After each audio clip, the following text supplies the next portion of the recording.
Our hot topic today is charter schools, accountability for finances and student success. Taxpayer money for schools flows with the child. Public school funding is public information, and there are strict academic standards. Today we will be examining the funding, transparency, and measures of success of the Manatee County charter schools. Our moderator today is Mary Lynn Parker. Mary Lynn is the chair of the League of Women Voters of Manatee County Educational Issues Committee. Mary Lynn? That's yours. That's mine. Thank you. Thank you, Alice, and thank all of you for coming here today. Our committee started about 18 months ago, and like many of you, we were reading articles in the newspaper, might come from a national source, might come from a state source, once in a while, but very seldom from a local source, where we would hear descriptions of the waste of taxpayers' money on failed charter schools, or perhaps malfeasance at administering charter schools. And even this morning, I was listening to NPR, and there was an article about, and it wasn't necessarily about the concerns, but it pointed out the concerns of conflicts of interest of statewide educational decision makers who are in the business of charter schools. So our committee decided to take a closer look and look locally to see what exactly is happening in our own school district regarding charter schools. And our study culminates today with this hot topic about accountability for finances and student success. I'd like my educational committee to please stand so you can be recognized for all your hard work. Thank you. Let me introduce our panel. We are very, very fortunate to have Shirley Brown with us.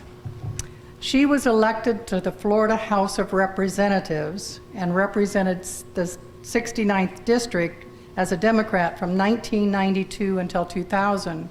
What's significant about that is that she was in the Florida legislature in 1996 when Florida Statute 1002.33 was enacted and authorizing the establishment of charter schools.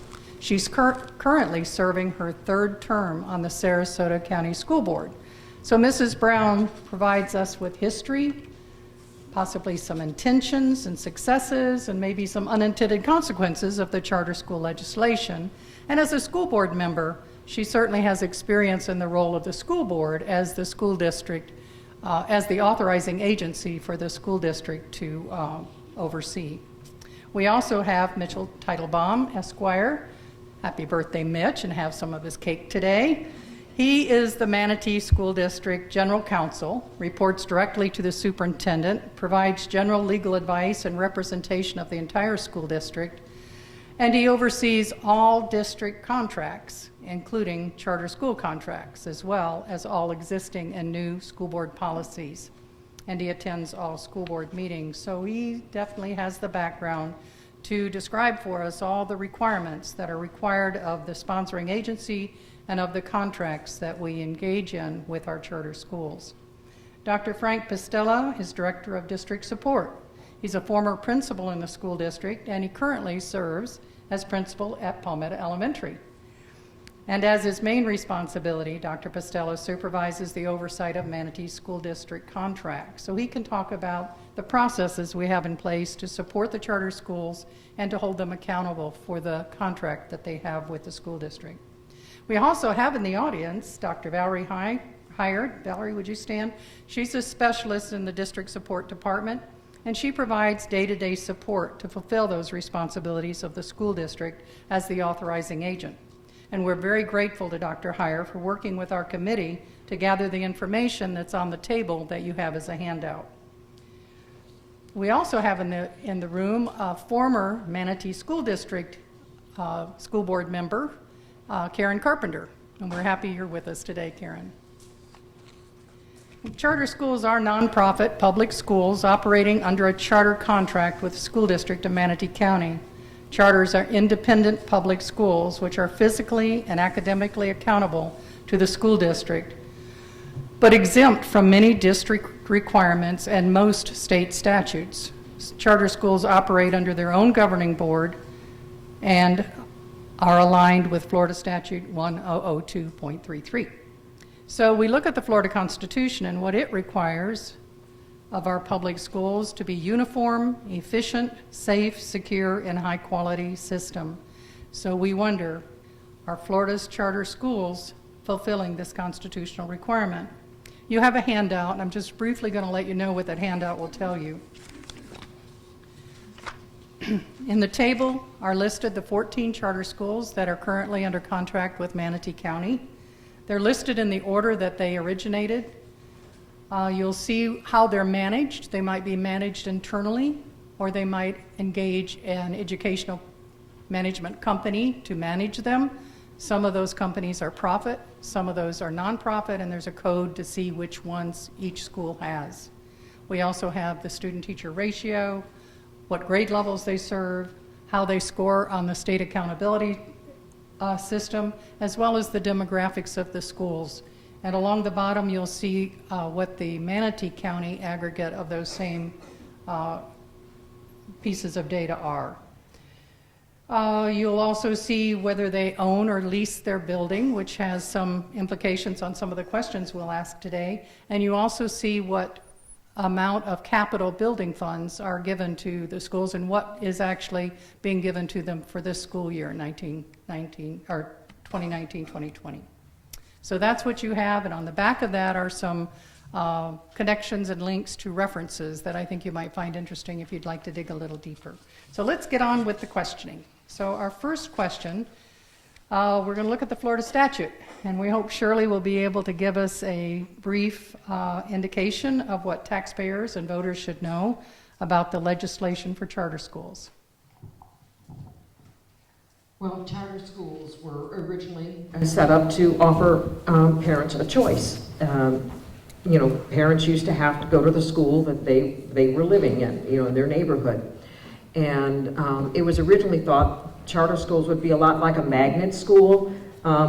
Anybody familiar what a magnet school is? It's run by the school district, but for some reason it offers something special. Like in Sarasota, we've got the magnet school for the academically gifted students. We've got IB programs in the high school. We've got performing arts programs. Did this just turn itself off?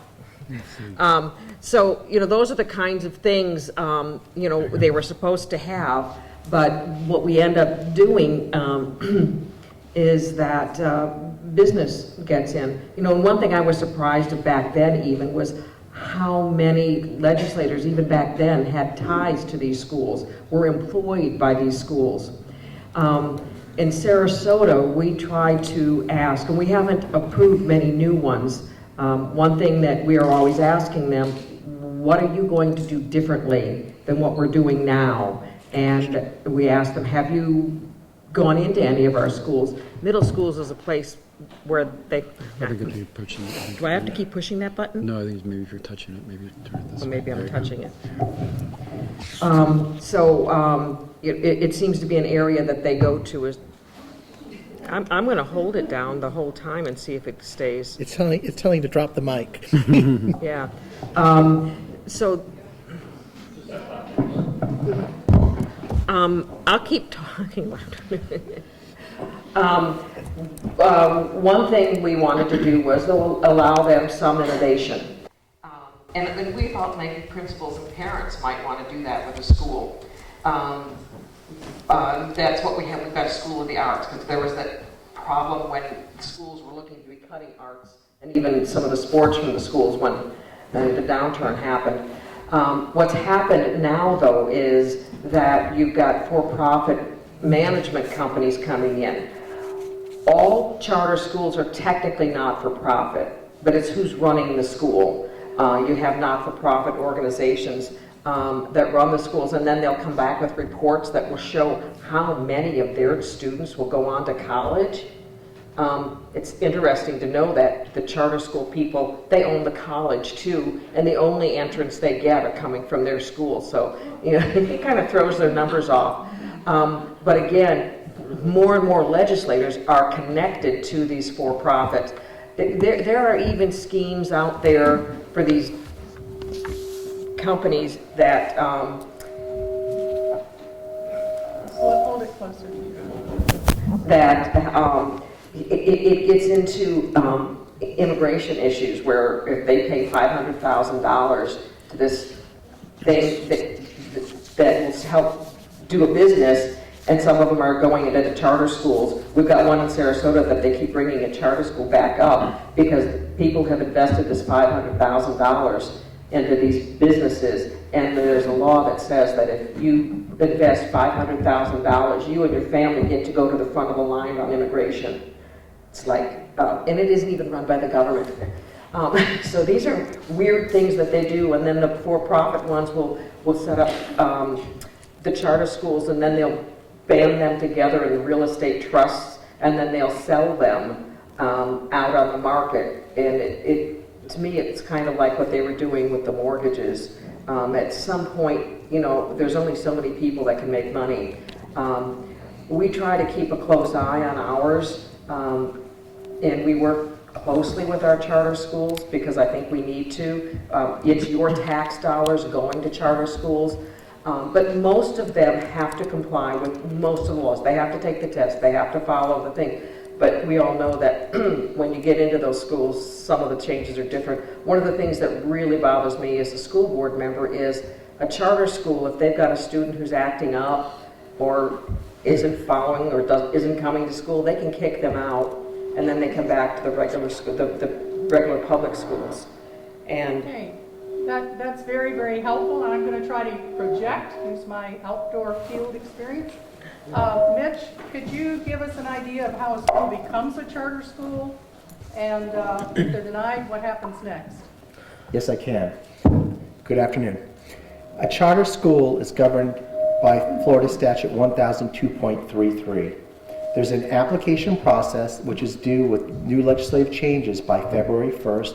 Unless the sponsor agrees to accept it later, the charter school will open up 18 months later. There is a process, it's an application process, where they must submit an application and show, as Ms. Brown said correctly, an alternative education. It's not a cookie cutter, clone yourself like a public school, but some type of curriculum that is unique, innovative is the best words to say it, and also have a fiscal plan to show solvency, an independent board of governors, and about 13 other sections between food, health, facilities.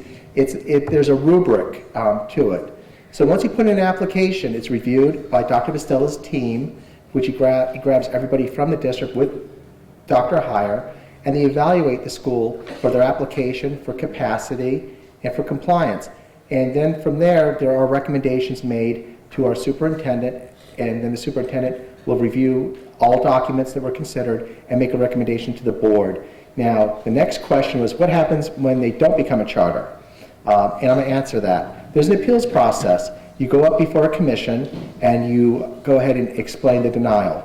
And then from there... What commission do they go to? They go to the Charter Schools Commission up in Tallahassee. They have a technical name for it. And I've been before it. And then from there, they make a recommendation to the State Board of Education, which I've been before as well. So there is a process of denial, and it's all based upon the evidence of the case, which happens to be the application. Most of the time, denials are based upon either curriculum or the financials, or sometimes a combination of both. Thank you. Dr. Pastella, what is the percentage of students in Manatee County that are served by charter schools? It's approximately, I think, 14%. Our district has a large percentage of charter schools, or a good representation of charter schools. So it's considered a charter school-friendly district, but in the sense that our application process is very rigorous. But we do follow the guidelines, the rubric, and so when we do accept an application that's gone through such a rigorous process that we're very, for the most part, sure that they will be successful based on their performance, based on the application, based on the capacity interview. Have we had charter school failures in Manatee County? Yes, we've had one recently, which was Lincoln Memorial Academy, and that's still under an appeal process, which Mr. Teitelbaum could probably provide more information on that. And so we've been working very closely with Lincoln to make sure that the school is solvent and that the needs of the students are being met. And any others prior to that? What is making that sound? I don't know. You can't use that one, you have to use yours. Yeah. No, I'm saying, is this what's causing the feedback? Maybe. This is my 4th year, and Lincoln is the first school in the last 4 years. There hasn't been very many charter schools in Manatee County that have closed due to, and when they do close, mostly it's usually for financial reasons. The state guidelines provide an array of reasons why a charter school may close. The one that's the quickest way is if there's a safety issue.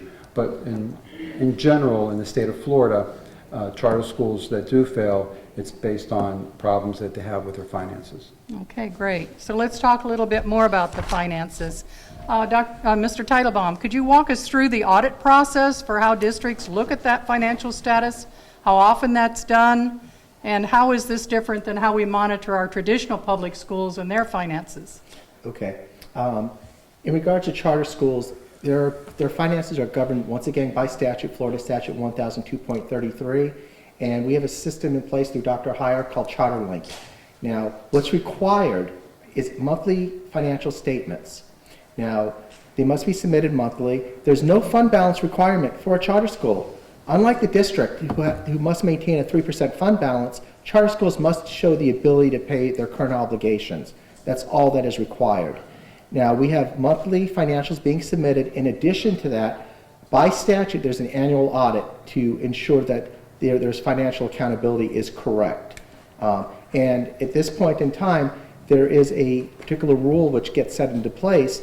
If you are going to run 3 consecutive months with the inability to pay your bills, you will be reported to the Department of Education. And the Department of Education will require a corrective action plan. And if the correction action plan cannot be formulated, Commissioner Corcoran will create one for you. But I believe in the history of the Department of Education, it's never been done. So ultimately, it's the goal of the district to work with the charter schools to ensure solvency and success. I'm going to say this as clearly as I can. A charter school success is our success. They are public school students. Their grades are our grades. And that is something I just wanted to note. Thank you. When we think about the intention that Mrs. Brown pointed out, that the law was put in place for innovation, and I even believe I read that it was there to try out different things so that the traditional public schools could learn from the charter schools. So I'm curious, have we done anything to determine if these opportunities have been made available for us to learn from the charter schools? And have we implemented anything in our traditional schools that were created by the charter schools?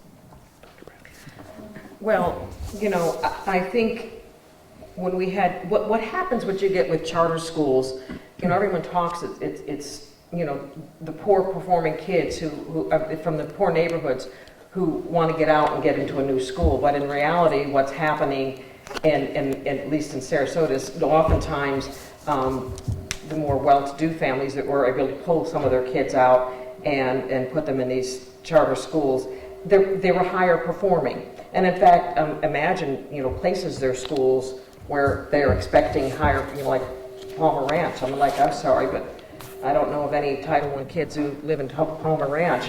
But what happens is... It must be you, Sharon. Well, they were getting feedback too. what happens is, they may have encouraged us to try harder, but I don't know that there's particularly anything that they did. In fact, they come and they copy us in a lot of things. I think our middle schools are outperforming. I mean, we've got these STEM labs and whatnot in our schools now, and the charter schools are following them. So I think what charter schools have to offer is smaller schools. They don't have as many students, and that becomes this circle in that when a student leaves a school, it doesn't lower the electric bill. It doesn't lower some of the cost to the school district for every student that leaves. It doesn't mean that they take all their costs. Well, maybe 1/20th of that. How many you get 20, you might lose a teacher here and there, but when they move, we still have a lot of the overhead costs, and what makes it very frustrating for us is that we can't just build another school, because we can't, according to the state, we can't build a school until we show the need for it. So we can't build a school unless the other schools are overcrowded by enough to fill that school. So like if we want to build a school for 700 students for elementary, we have to show that we're over capacity in all of our elementary schools by 700. And every time a charter school goes in, they can put their schools wherever they want. And we can't, Let me follow up on something you mentioned about the funds following the child and what might cost the traditional schools. So for Mitch and Frank, have we done any calculation on any financial loss to our traditional public schools because the money followed the student to the charter school? Okay. No, I'm not going to try it. I'm not trying. I gave up on the mic. I don't think characterizing as a loss would be a correct statement. Charter schools offer alternative education, and that ultimately it's FTE, and that is the money that follows the student. But ultimately, the students are public school students. They just are seeking alternative education. To say it's a loss of revenue would not be correct. These are still public school students, and they are offering a different avenue to reach their education. But I'm wondering if the money followed that child leaving the school they left in a deficit situation, have we had to lose any teachers or delete a program because now we don't have the overall funding to support it? I understand what you're asking. I would say that from and again, it's a tough question, but I'm going to try to give you the correct answer on it. The district itself is based upon allocations, and their units are based upon allocations. Now, generally, when a child enrolls into a charter school, we will know in advance what school they'll be attending. And ultimately, their FTE is calculated during different surveys. Survey 1, Survey 2, Survey 3, and Survey 4. So ultimately, based on those surveys, the allocations are put in place to determine units.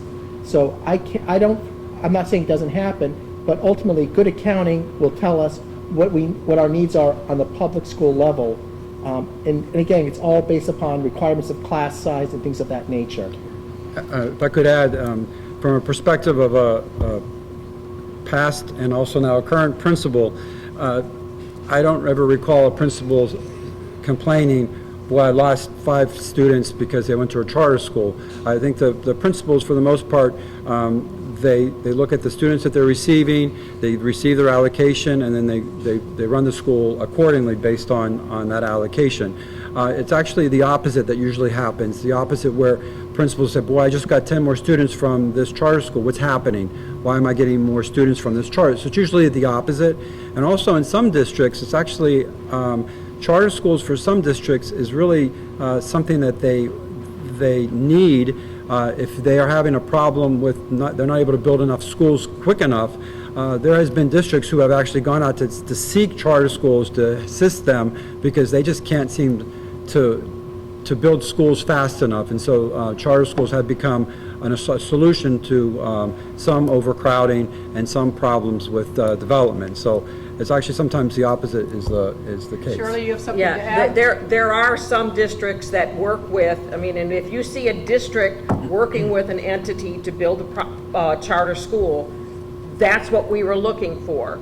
One of the problems they have is that a charter school has to say how many students they're going to have, and on opening day, if they have more than those students, they're not going to get funded for those students. So the charter schools will often overestimate the number of students they get so that they get enough funding, because it's ridiculous that they don't get the funding because they have to wait till the next count to get the funding. So what we find is a lot of the charter schools will overestimate how many students they have.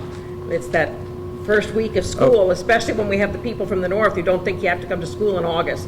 That it's that first couple weeks when we're trying to figure out how many students we have at each of the schools.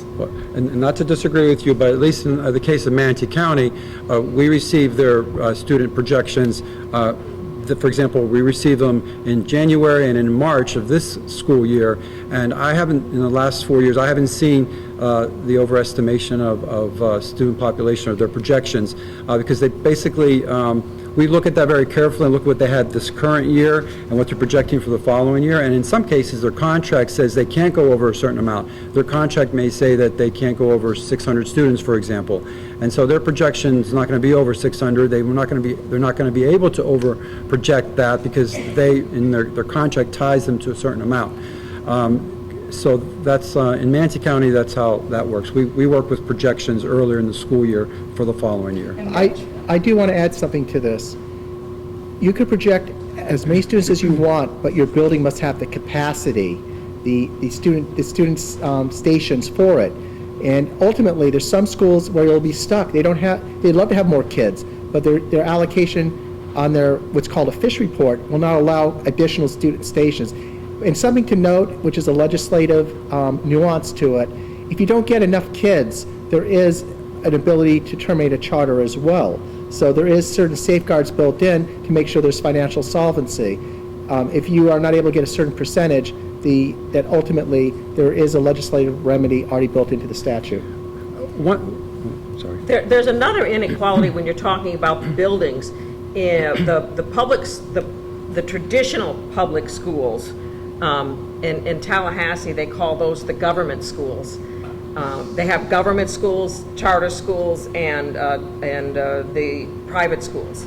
But the traditional government schools or public schools, they have to be the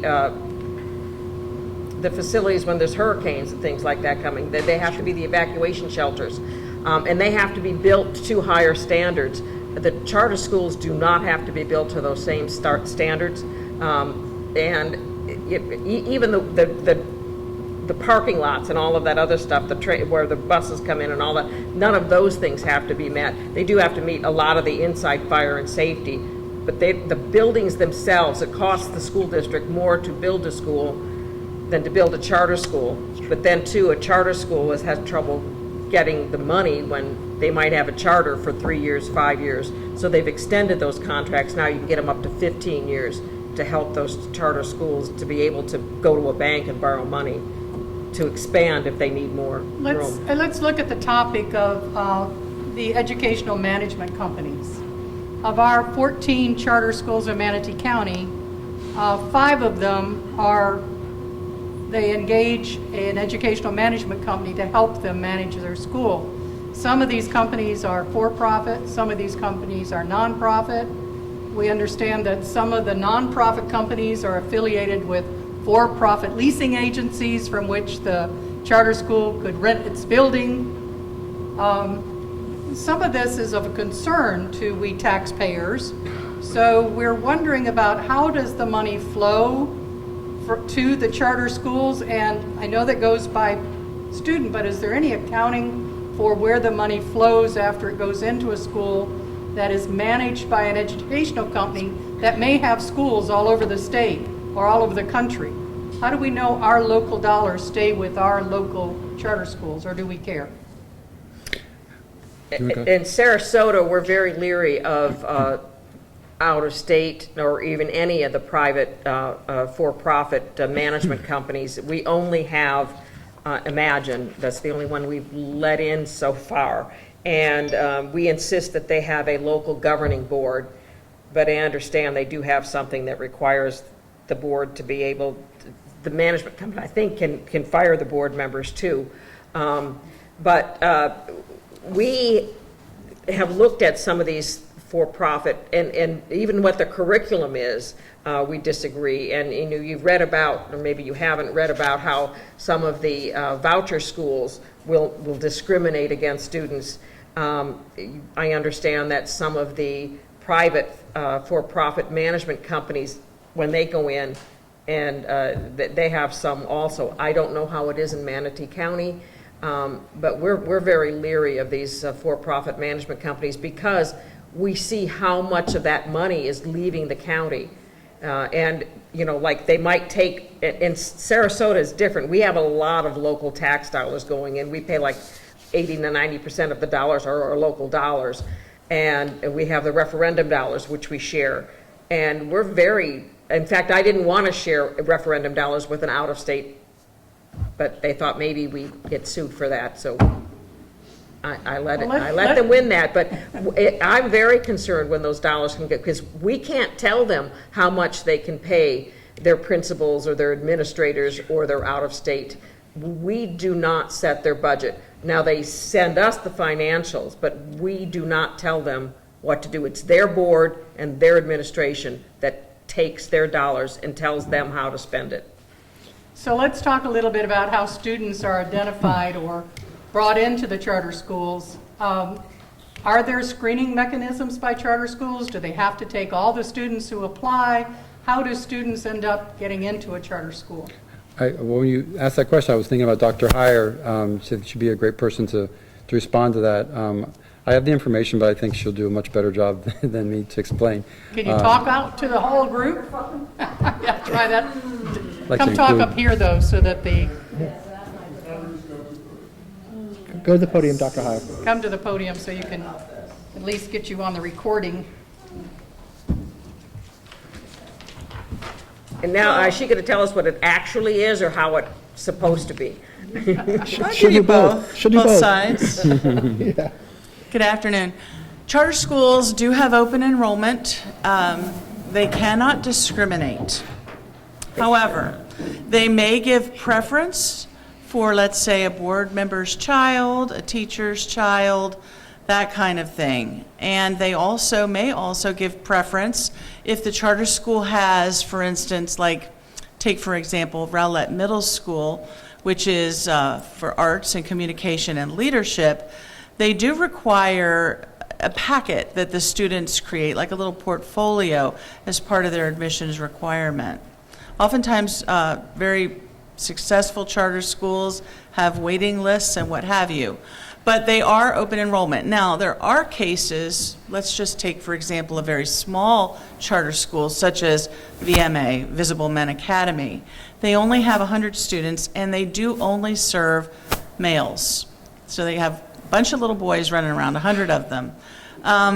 This is part of their charter. So, of course, there's not going to be any girls on campus. But by the same token, let's say an ESE student who needs a one-to-one aide applies for VMA and is accepted. But VMA does not have the kind of funding coming in, being a very small charter and having to outsource and really raise funds in order to stay in operation. They may meet with that parent, may need to say, hey, we really don't have the ability to pay for or to help your child. We don't have the necessary staff, we don't have the funding, what have you, in order to meet maybe these needs that your child has.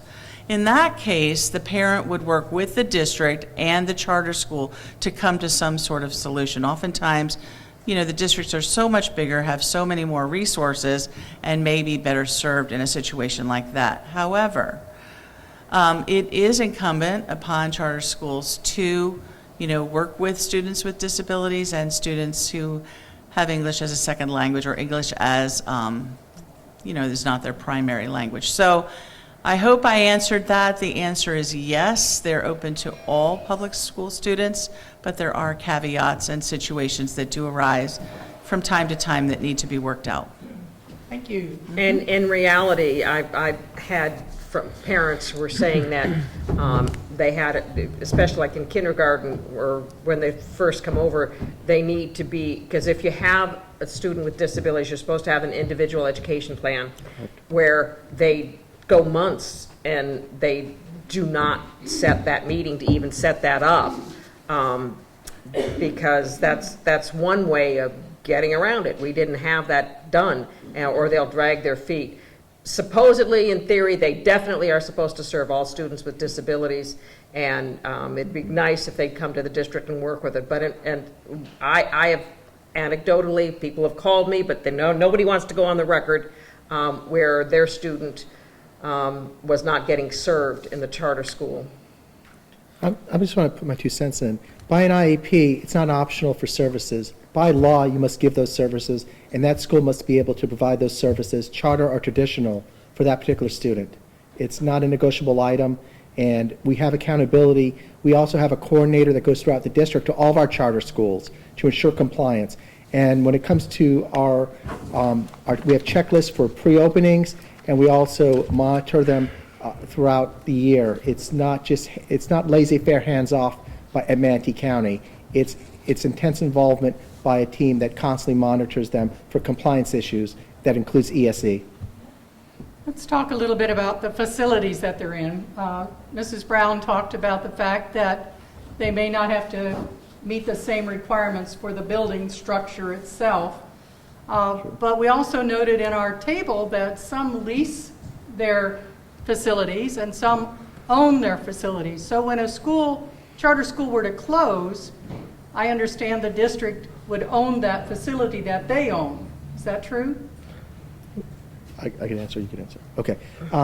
Let's put it this way. By statute, there's no requirement under Florida Statute 1002.33 that a charter school must own their facilities. But you're absolutely correct. When a charter is terminated by statute, you could do determination could be for 90-day notice or immediate termination based upon imminent threat of harm to the health, safety, and welfare of children, charter school students specifically. In the end, the assets of the school, the charter school, revert back to the district by statute. When you're paying a lease, there is no asset. But anything paid with public funds would revert back to the school district. That would be anything that could be accountable. We could talk about technology, anything that's been purchased with public funds. It runs the gamut. Anyone add anything? Okay, I would say, yeah, in theory, that's what's supposed to happen. Yeah. So what have you noticed in practice? In Sarasota, we're okay, but I'm in other areas of the state, it doesn't necessarily work that way. And then when you've got these private companies that are owning the buildings and then selling the lease. I mean, if you're sitting there and you've got your contract with the school district, and then whoever owned your building turns around and sells it, and then all of a sudden raises your rent. Because remember, if you're a charter school and you've got a 3-year charter or a 5-year charter, you can only have a lease that's that long. That's why they came back and extended that for 15 years. And I think one of the problems we're looking at too is there's been a bill in Tallahassee where they're trying to allow the state to control who gets the charters. Right now, if the school district says no, they can appeal to the state and it gets granted. You've got community colleges that can, and I think even cities can, but I mean, it's local tax dollars that we set the tax rates for. We sign our names to that. But if the state is going to approve local charter schools, where's the accountability to the local taxpayers, like what we have here to our schools? Exactly. Let's talk a little bit about the money that comes out to the districts and to the charter schools for the capital outlay funds, the PICO funds. And then the final column on your table shows the amount of PICO funds, this capital outlay funds that have been assigned to each of our charter schools for this school year. So we're curious, does that money come to the district, then flow to the charter schools? Does it go directly to the charter schools? Is it a proportionate amount to what the district gets for its buildings? How does that work? Ms. Brown, can you give us a little insight? The state determines up above how much money goes to PICO. The PICO, it's public educational capital outlay funds, and I think it's on your electric bill or something that it's charged. And that was supposed to help fund the capital needs of the school districts. But more and more of those dollars are going to the charter schools. I don't have offhand the amounts, but a large majority of the dollars these past several years have gone to the charter schools, and the amount that's going to public schools is much less. And in fact, public schools used to be able to raise 2 mills in capital outlay funds, and they've reduced that to 1.5 now, so that they reduced the capital outlay dollars because they increased what the required local effort was. So basically, the state says we're going to make the local districts pay more of the operating funds and less on capital. So other school districts are having a major problem with their capital dollars. We bonded and did some very good things. Sarasota County is probably in the best shape of capital schools of anyone, but we get like $60 million for every mill. So, we get like $90 million a year that we can spend for capital dollars. What about Manatee County? Do you guys have any information that'll help us understand what happens here? Absolutely. Charter school capital outlay funds are sent monthly to the district, and then by this. Oh, I'm sorry. Charter school capital funds are sent monthly to the district, and the district then distributes to charter schools according to the funding allocation set by statute. So, in other words, it's a pass-through, but it is scheduled. There are also historically a PICO maintenance allocation for the district. The PICO funding is calculated based upon total FTE, and charter schools must meet certain eligibility requirements to apply. Charter schools do need to record PICO funds separately under the capital outlay, and the fund balance should be shown as restricted. It's not part of the general fund. If the PICO questions bring us into the weeds, so ultimately it's a technical answer.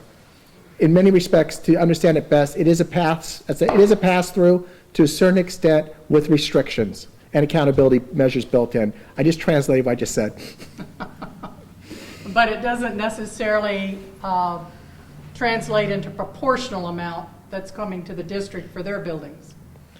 Or does it? Do we know? Capital dollars aren't necessarily per student. Operating dollars are. Some of the capital, there are some school districts that raise nothing, almost nothing in capital dollars. So the state helps, and there's some line items for capital projects for some of these schools. But I'm not quite sure how they balance out the dollars for the charter schools, but I think it's probably proportional for the number of students. Or it might be on how new the school is. I'm not quite sure. Let's move to a different area in terms of student academics. What happens with the students in the classroom? Do charter schools have to follow the state standards? Do they have to do take the same assessments for the state grading system? Do they have to do the district assessments on the standards? How are the students' success assessed? The students are on the same standards. Well, they're supposed to be on the same standards. Some of the private operators try to change that. I forget the name of the one that has they're rewriting the founding fathers and all of that. It's amazing what they're doing. But yes, they have to take the same tests, and they have to be graded, and their grades are included in the district grade. So when Sarasota County is fighting to be #1, we care very much that our charter schools are performing well. We had a charter school, and I'm not sure did they get a D or an F. No, I think they got a D, and we're like, whoa, wait a minute. And it was a Title I. There aren't that many Title I charter schools. That's just the only one we have in Sarasota. So we've gone in and tried to offer help, and I don't know where they're coming from or what's happening now, but I saw the principal someplace just the other day, and she says it is rough. I mean, some of the problems that we have coming into school with these children today are different than what we've seen before, but they have to take the same tests. They basically have some of the same students. So in Manatee County, if we notice a school needs help, what kind of help can we give them? Or what kind of help can they ask for? Or do we have to wait to be asked, or can we give them what we see they need? Well, we monitor the schools on a daily basis.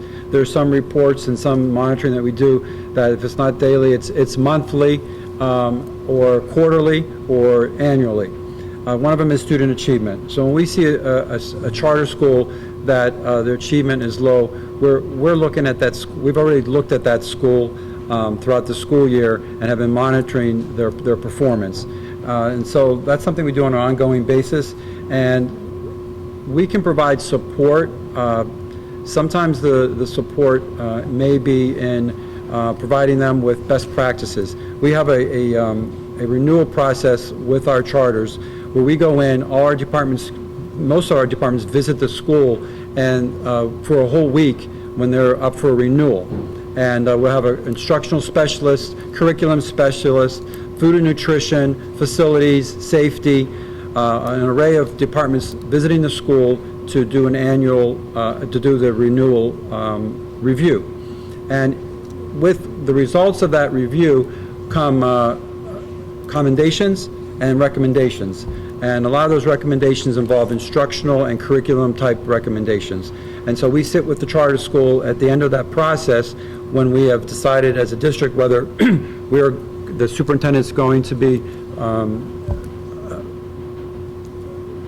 providing the board members with her recommendation of renewal or non-renewal. We'll sit with the charter school and we'll talk to them about the results of the renewal, the results of the review, and we'll share with them those recommendations. A lot of it has to do with best practices. A lot of the things, it's optional. We may provide them with, look, we think that here are some best practices instructionally that you might want to look at. It's not that they have to follow those recommendations, but many times they do. Many times our charter school principals say to us, I'm so glad you found those items 1 and 2. We've been working with the staff and to make sure that they understand that these are things that we need to improve on, and now you have kind of validated that, and this is going to help us implement some changes that we've been trying to change in our school. So, and many times these recommendations are welcome recommendations, and in that way we're supporting the schools in that review process. What about teacher certification? Are teachers required to be certified? Are principals required to be certified the same as our traditional public schools? Teachers are required to be certified, and we go through the same process with them to make sure that they provided the proof to the Human Resource Department, our HR department, and also when there's teachers that are out of field, just like in the traditional schools, the charter schools must notify the district, they must notify their parents, and they must also have it approved by their boards that they have a list of charter school teachers that are out of field. So that must be reported, and we monitor that to make sure that that happens. However, principals do not have to have a certification. It's not required by statute. But in traditional public schools, they are required to have certification. Yeah. Yes. And we share all of our professional development with our charter schools. We invite them to have their teachers come into ours too. You know, like again, this is very different from what we're looking at, the schools that are getting vouchers. Their teachers do not have to be certified. Their principals do not have to even have a high school diploma.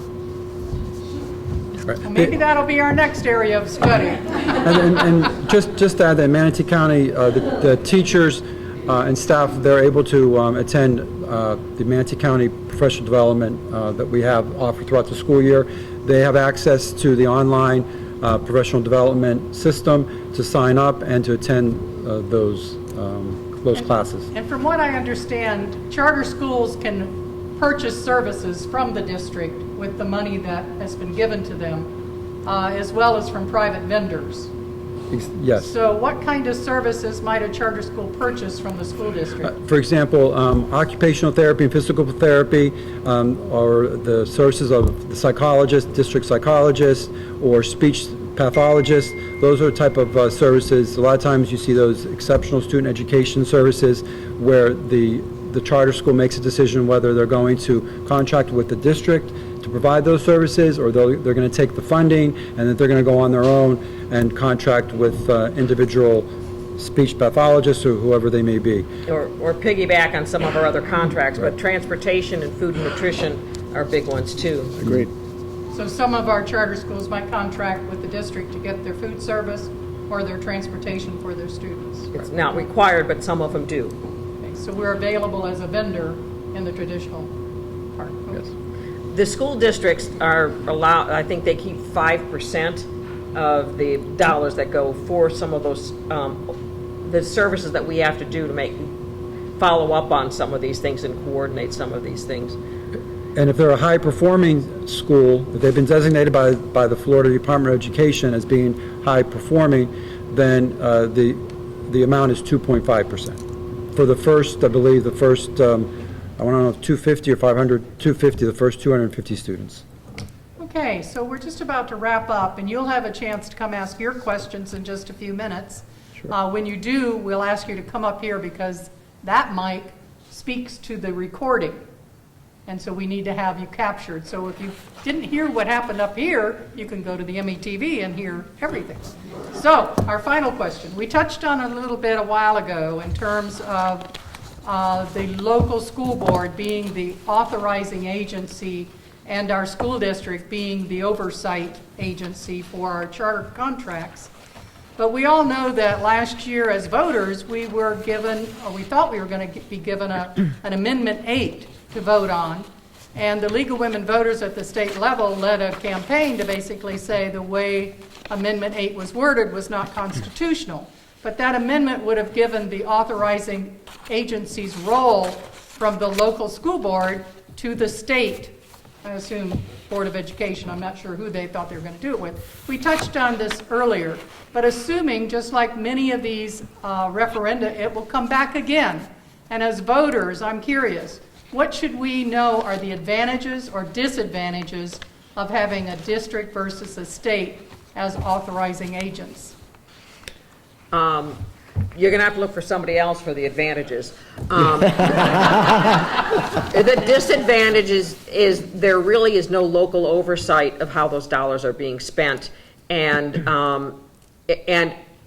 I can guarantee you will have more of those for-profit charter management companies in there trying to do it. They're the ones who are pushing this. If you want to have cooperation between your school district and your charter schools, limited cooperation, as it is. I mean, not all of them are as cooperative as others. You need to have them answer to your school district. Your school district is the one that sets the tax levies. They're the ones that should be overseeing those dollars. And you give that to somebody else. They don't care where your tax dollars go, except maybe they want to help their friends who are running those schools. Maybe somebody else knows an advantage. For one, I don't see it an advantage. I've seen it as a charter appeals commission, ultimately the state overriding a local decision. So ultimately, I don't see a direct advantage to it, and we want to keep things in the local level. If you're applying to become a school in Manatee County or Sarasota County, the decision should rest with the local school board to determine issues that are present. And again, we're not talking just about the curriculum or the financials.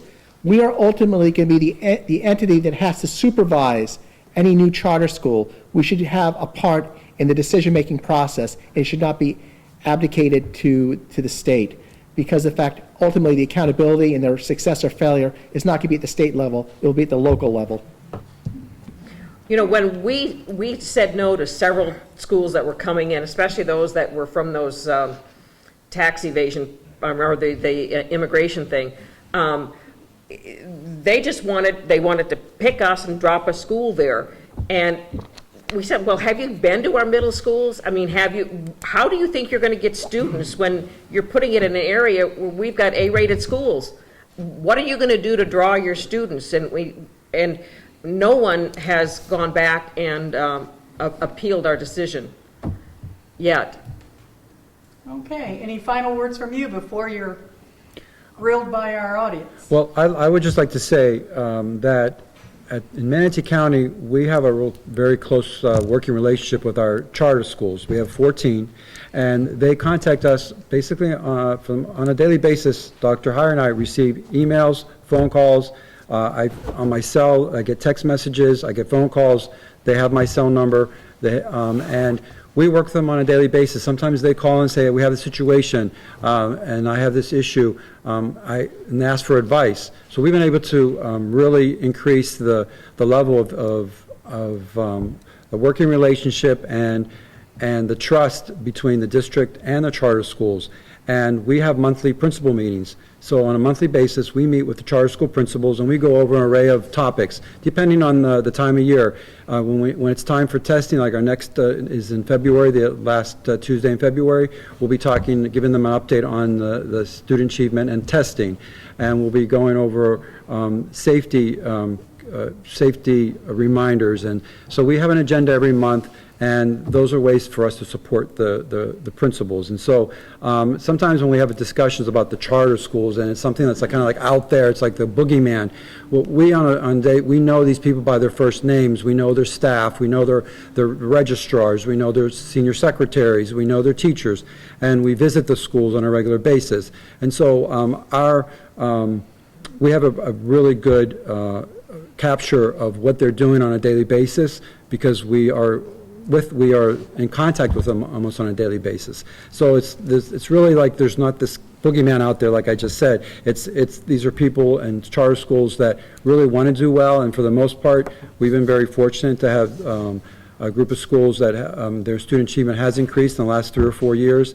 Their school grade impacts our district grade. And also, these are our students also. They're public school students, and so we want them to be successful because they're our students, and so we work as a team.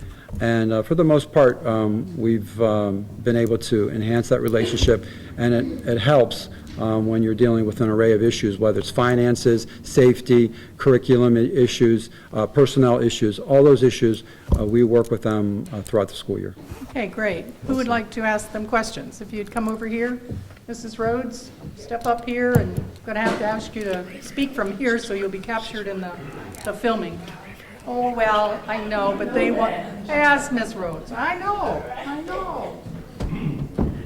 Good to see you. Good afternoon, good to see you again on a bright sunny Monday. Yes. First of all, I need to ask, I have 2 questions. It's one for the lady from Sarasota. Ms. Brown. Okay, Ms. Brown. And Ms. Rose, I need to ask you a question. Okay, you say down in Sarasota, you all do not build any schools unless you know you have the students to put in that school, right? The state does not allow us. We have to show the need. Show the need.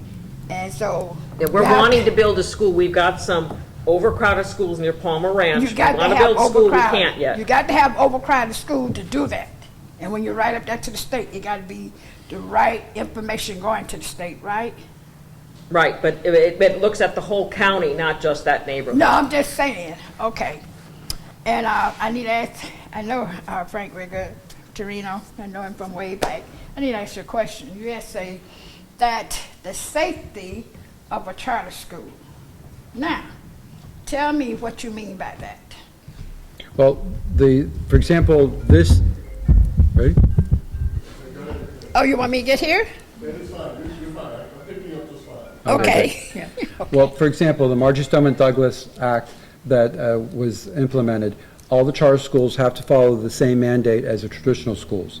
And so we ensure that all the mandates are being fulfilled by the charter schools. That's something we have to monitor on a monthly basis. They have to make sure, for example, that they send us their active shooter drills to prove that they've had those drills. They have to prove that they have to submit the minutes to their meetings.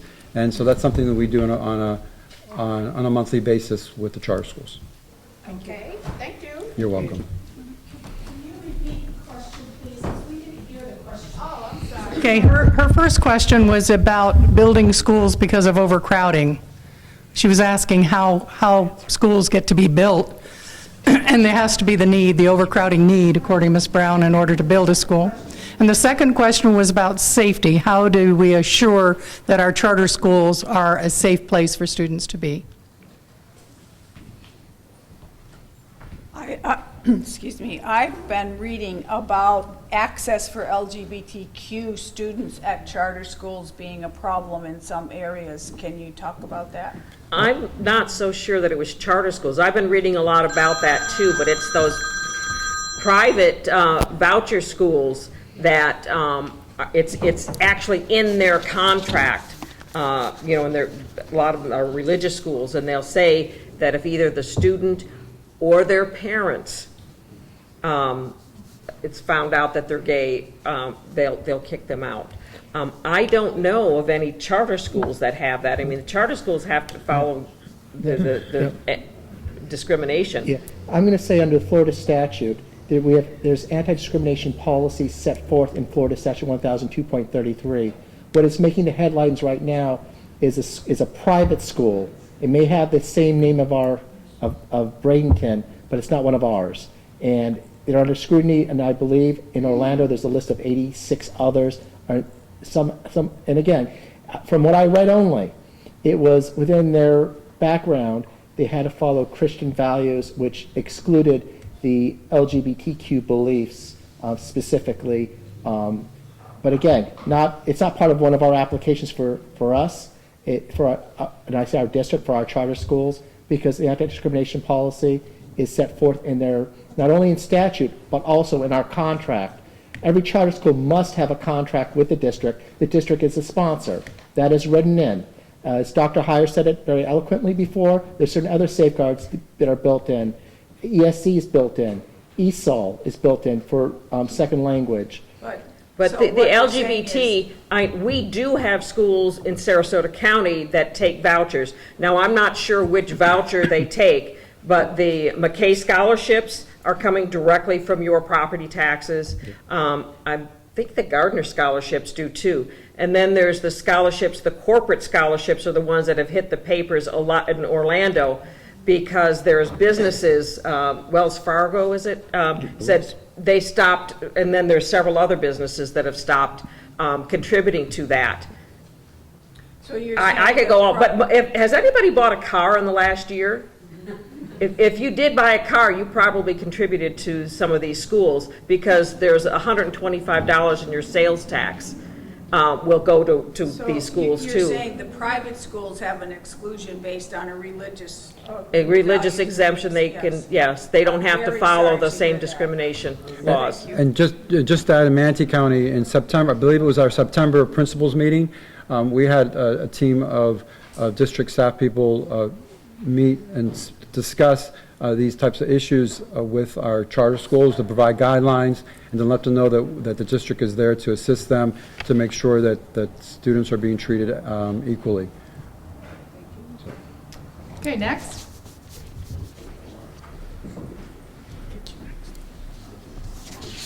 I was an alternative education teacher in the state of Michigan before the state of Michigan had charter schools. That was so it was a long time ago. We had 3 classrooms in our school district. One was the one I taught, which was a teen parents program. We had a program for students who had dropped out of school and were coming back. They could come back up to the age of 26, or kids who were having a hard time making it in their traditional classroom and would come and spend a semester in our program. So what's your question? Well, I'm wondering if you service these same... The answer is, this district, I wear many hats, and one of the hats I wear is overseeing contracts. Those contracts are for contracted sites. We do have contracted sites with the Department of Juvenile Justice, mandated.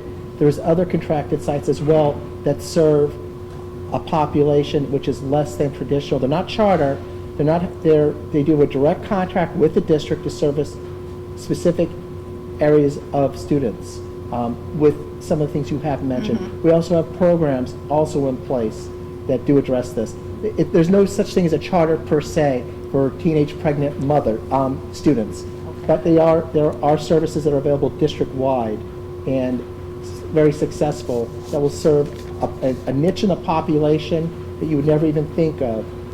They may be struggling young women that would not have a success otherwise in a traditional school or charter.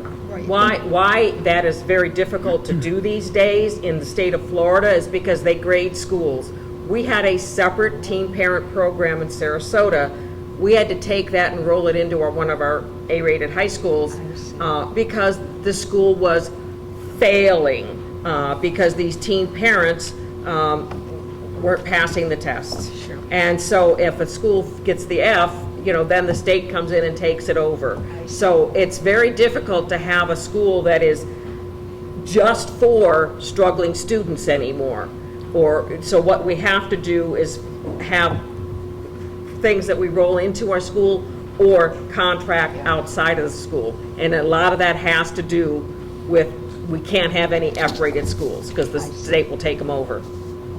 But we do have programs that we've mixed it into our school. We keep it separate on the school campus because of the children and all, but we moved it to the larger high school. Interesting. Okay. Okay, I'm going to take this fellow and then you.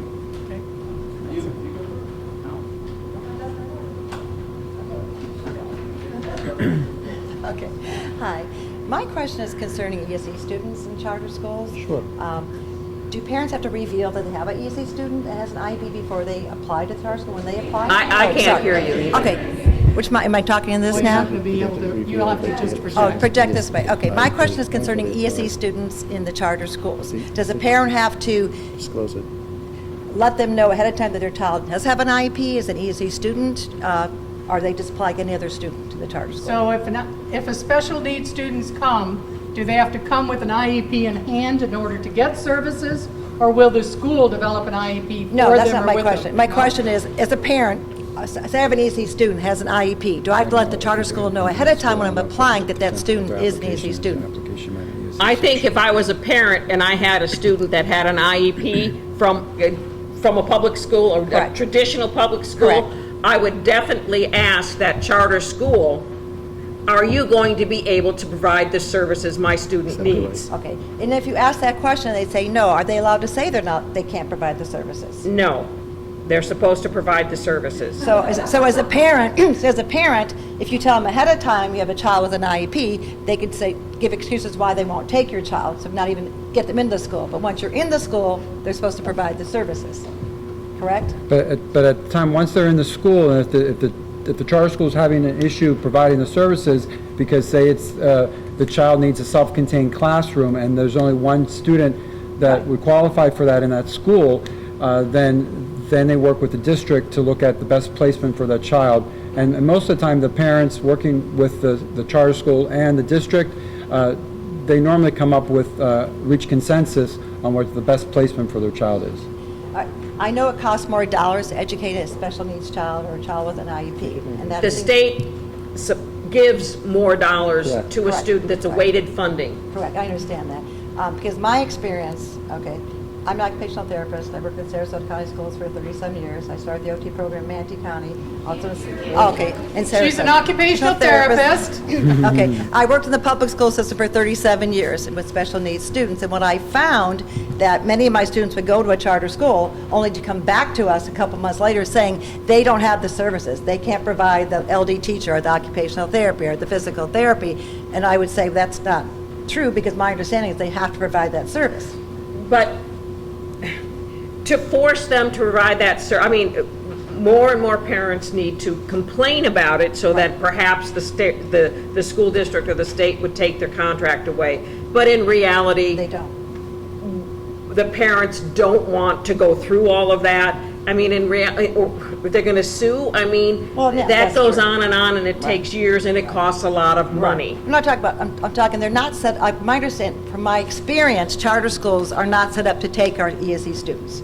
they find excuses not to take them. They don't want to pay the extra money to have them in their schools, well, so they we- send them back to us. And the parents say, I was told they don't have the services, or they don't have as much service, or they can't give the service. And it might be a child with just learning disabilities who's in a regular classroom and gets speech therapy. And they should be able to provide that, as far as I'm concerned, in the charter school. We address issues on a daily basis, and that hasn't been a major issue that we've handled. We have parents who call the school district Right. and have questions or concerns about a particular charter school, and that hasn't been one of the main issues that we've dealt with at all. Because I don't think parents will, like you said, complain and talk about it, so. We have a unfortunately- coordinator that goes throughout the district Oh, I to know. ensure that our the ESC is provided to the IEPs that assist those schools, and there's accountability. I'm not going to disclose percentages, but ultimately, I will say to you, some of our charter schools have individuals with IEPs. There are ESC teachers that are devoted exclusively for inclusion purposes to ensure to help those ESC students that the IEPs they're getting. We know this because we know the service logs, which you're familiar with. That means ultimately there has to be accountability that those students are being seen, and that a service log will match to hold accountability for the IEPs. Once they're They there. need to complain. Yeah, they need to complain, make because a once they're formal there, complaint. you hear about the ones that are in compliance, I hear about the ones that are not in compliance. So I'm They saying need there's to a lot more file, out there. they need to Yeah. file a complaint. Right. That is a problem in the charter schools from my perspective, from what I've seen, so. Okay, All right, thank you. Sarasota or Manatee County? Okay, one Sarasota, more. she said. Ms. She Curlin. said both. Yeah, she said both. I Just a few questions. I'm sorry. You Okay. have to speak out there, because that doesn't Oh, do anything but tell okay. us. She said. I'll speak out here. Is the curriculum differentiation for these charter schools based on like a magnet school or specialization, emphasis, or? I'm going to answer that. Good. In order to become a charter school, you have to have an innovative curriculum. Innovative. We have now, innovative would mean not cloning what we already have.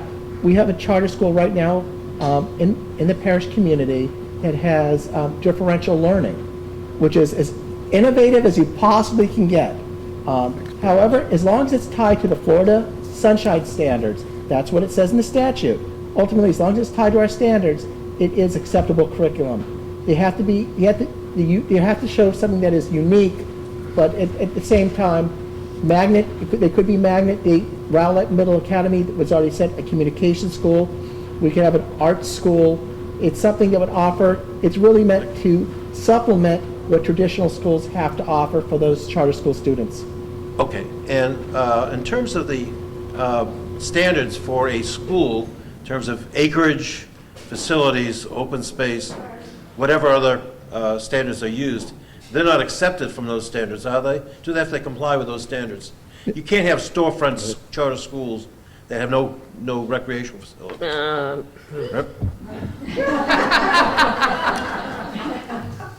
They don't have the same standards, there's all of the same standards, because I know we've had one that was in a storefront, and we're like, where's the playground? It gets really, really bad when you look at the ones that are taking the vouchers. I mean, I hope we've given you some understanding that charter schools aren't the enemy. Charter schools, in some instances, most instances, are providing a service to the district. There are some for-profit charter schools that are trying to take the money from the district and make a profit out of it. That's what for-profit businesses do. Your problem is in the vouchers that are going out. So the I mean, answer we're is talking no. billions of dollars. The answer is no. The answer no to, They don't have to comply with state standards in terms of facilities, size. no, they have to comply with almost all of them. Okay, that's what I want to Almost get all. clarification on. I do want to give clarification on one statement. To become a charter school, you got to be not-for-profit. However, you may employ agencies such as an educational service provider. Who are You may profit. use a landlord that has a profit scheme into it. Unless the legislature limits that, there's nothing that we can do as a district to stop them as long as they're able to meet their bills. So that goes another question. And provide services. Can they get investor funds? Yes, They're not limited as to who they get their funds from. yes, they get investor funds, and they're starting those real estate investor Trust. RIFs, yeah. Trust. Rights. Okay, thank you. Yeah. Thank you. One last questioner? I just wondered if you're aware of any research that shows that the trade-offs that are being made in order to have charter schools are paying off in better education for students. Go ahead. I'd be happy to answer that. Because I want to show you something. Make it quick. Every year, the Florida Department of Education publishes a report called Student Achievement in Florida's Charter Schools. And I can present to you today this paper, which you can find on the DOE website. By and large, charter schools outperform traditional public schools. Here in Manatee County, our charter schools perform as well as traditional public schools. That's what I can tell you. Thank you. I think the same is true in Sarasota, but what you have in charter schools is a parent has to be involved in that educational decision. So you've got a parent that's involved with those students. We have involved parents in our public schools too, but we also have parents that are non-existent. They may be in prison, they may be here or there, or working 2 or 3 jobs. But the students, the parents take a more upfront interest in the student's performance. So I think you would just expect you would get a better performance. And then we had some charter schools that when the students weren't performing well, we had students that were coming over, moving out of the charter schools come test time. I think we've put a handle on that lately, saying you can't do that. But yeah, that was the trouble when we first had some of the charter schools. When they saw a student wasn't going to be performing well, they found one reason or another to kick them out. So that's one way a charter school will keep their grades up. I can't say that's true for many other ones, but we've kind of worked that out in Sarasota, that we've got on our schools that tried to do that. But charter schools, I think, have parents that are more interested, more upfront invested. Well, we'd like to thank our speakers for the excellent information, and the handouts you got today, the recording will be connected, and we can even connect the information you had about the performance. Give us a week or two. Our next hot topic is going to be on open primaries. On next election, there's going to be a constitutional amendment for open primaries. Florida's only one of 9 states that has a totally closed primary, so you're going to learn about the different types of primaries. And in this case, they can't accuse the League of Women Voters of being partisan because both parties hate this and the League of Women Voters want it. So come to that one. It's March 9th, and we encourage you to participate, and thank you very much for attending.